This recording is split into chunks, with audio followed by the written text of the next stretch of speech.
Ketua Harian DPP Partai Gerindra, Sufmi Dasko Ahmad menjelaskan maksud pidato Ketua Umum Gerindra, Prabowo Subianto, yang mengaku sering dikhianati dan dibohongi. Menurut Dasko, dalam politik ada perjanjian lisan dan tertulis yang tak ditepati. Dasko menyebut secara umum politik dinamis, ada perjanjian tak ditepati meskipun tak merujuk pihak yang dimaksud. Gerindra juga meminta tak perlu ada pihak yang bawa perasaan atau baper dengan pernyataan Prabowo itu.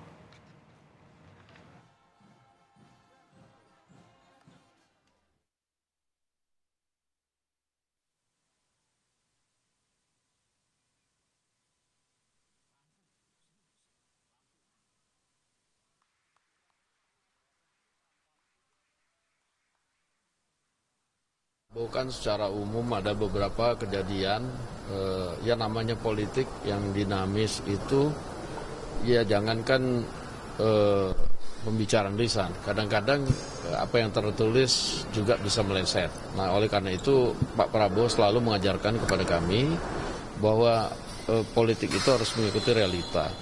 Jadi jangan kemudian kita menjadi baper karena kemudian ya ini kan beberapa kali juga ada yang tertulis menyatakan ini itu tapi kemudian nggak ditepati ataupun pembicaraan lisan kan seringkali begitu.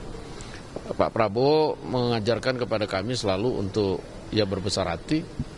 Yang penting kita nggak begitu kan. Sementara itu pengamat politik menilai soal siapa yang dimaksud Prabowo mengkhianatinya tak akan pernah dijelaskan gamblang. Namun Direktur Eksekutif Parameter Politik menilai ucapan Prabowo terkait sejumlah momentum Pilpres yang telah terjadi dan akan berlangsung.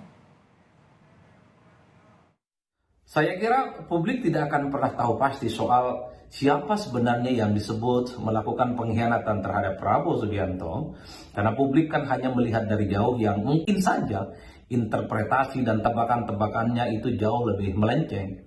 Yang kedua tentu saja publik tidak akan pernah berani menyebut nama, menyebut partai politik yang telah berani melakukan pengkhianatan terhadap Prabowo. Setidaknya ada dua momentum politik yang kemudian dikaitkan dengan pengkhianatan terhadap Prabowo. Pertama adalah momentum Pilpres di 2014. Yang kedua adalah momentum terkait dengan jalan panjang menuju 2024.